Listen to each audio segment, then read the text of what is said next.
PSG Fan TV, bonsoir à tous, bonsoir Momo. Bonsoir. Bon, malheureusement, on perd ce deuxième match, deuxième journée. La défaite est venue très rapidement.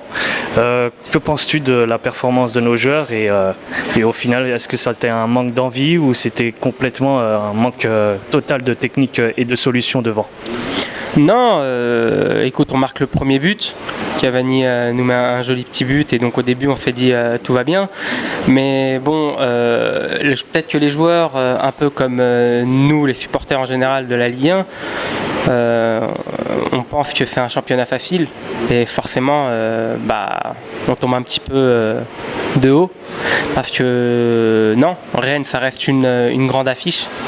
C'était à domicile, ils nous attendaient avec le couteau entre les dents, ouais. Parce qu'on est le PSG. Donc, ils avaient perdu la finale également. Ouais, voilà. Donc, là aujourd'hui, on voit qu'on n'a pas perdu une coupe contre eux l'année dernière de manière anodine. Hein. Voilà. Donc on a un Rennes. Rennes, c'est sérieux. Il faut y aller avec un grand PSG et on n'a pas eu un grand PSG. Donc forcément, on le paye.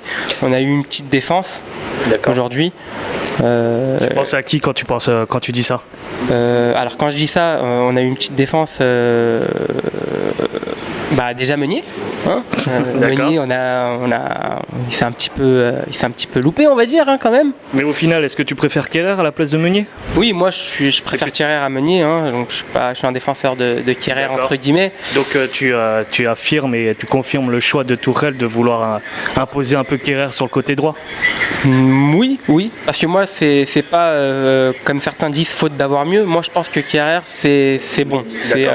J'ai malgré progresse à l'avenir. Alors. Oui, voilà, c'est ça. Il reste jeune et moi j'ai vu des belles choses. Pour moi, une de ses qualités, c'est sa lecture du jeu. Ouais. Et je pense que dans les grands moments, c'est important. D'accord. Meunier, il n'a pas de lecture du jeu et en plus il est lent. Donc forcément, pour un latéral, voilà quoi.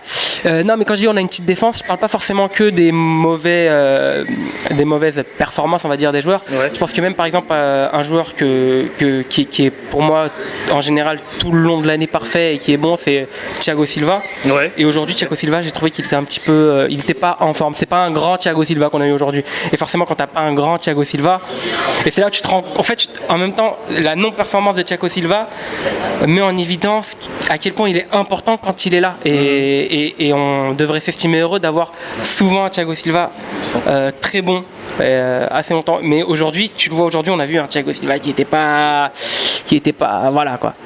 Et on le paye, tu vois. On a eu une défense, même Marquis aujourd'hui. Tu l'as trouvé moyen également. Ouais, voilà, pareil, je l'ai trouvé moyen.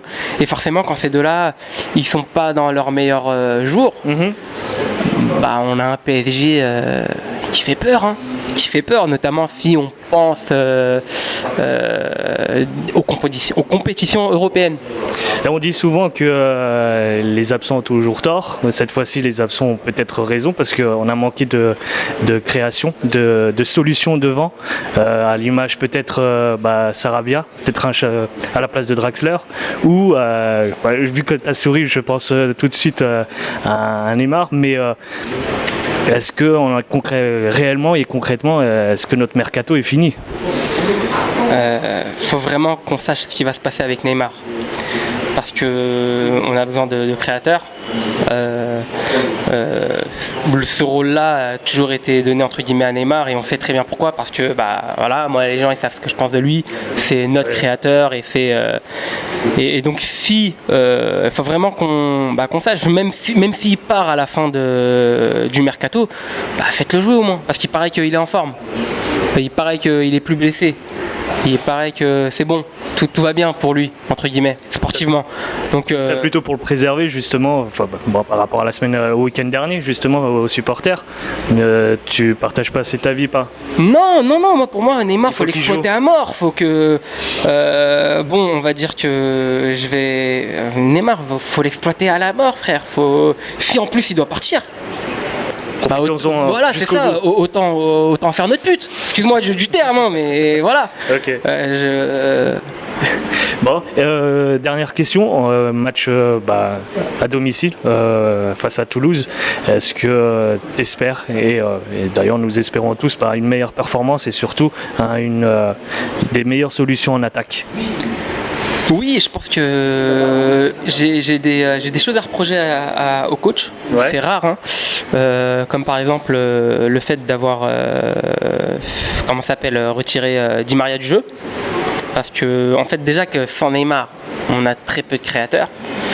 Di Maria, c'est celui qui, entre guillemets, prend ce rôle quand il est là. Donc je comprends pas le choix de le faire remplacer par, je crois que c'était par Sarabia. Par Sarabia. Moi je pense que c'était Draxler plutôt qui aurait dû partir à ce moment-là et garder Di Maria. Ouais. Donc c'est un choix que je ne saurais pas pourquoi. Voilà, je suis pas le coach, hein. Mais voilà, je m'interroge sur les choix aujourd'hui du coach. Notamment pour les créateurs, parce que s'il s'attend à ce que ce soit Mbappé qui crée, non, c'est. Pour toi, tu le vois pas créer? Non, il sait pas créer. Il s'est foncé. Enfin voilà, c'est pas un créateur aujourd'hui. Mbappé, on le kiffe, il y a pas de problème. Mais Mbappé, c'est pas une solution. Quand j'entends des gens dire on n'a pas besoin de Neymar, on a Mbappé. Non, c'est pas la même chose, les gars. C'est pas du tout la même chose. Voilà, donc encore une fois, je le répète, il va falloir régler ce problème avec Neymar. S'il part, il faut trouver son remplaçant. Le remplaçant de quelqu'un irremplaçable. Donc à voir comment on trouve cette équation. Je te coupe un peu, mais aussi il faudrait qu'il le résout assez rapidement parce que s'il arrive en fin de mercato, combien de temps de préparation il aura, ce nouveau joueur? Ouais, en plus. Donc voilà. Donc vraiment, faut vraiment que ce mercato se termine. Moi j'en ai franchement, il me saoule ce mercato. Donc voilà. On espère le 2 septembre parce que j'en ai marre. On espère que ça va se décanter à l'avenir. Je te remercie encore, Momo. Pas de soucis.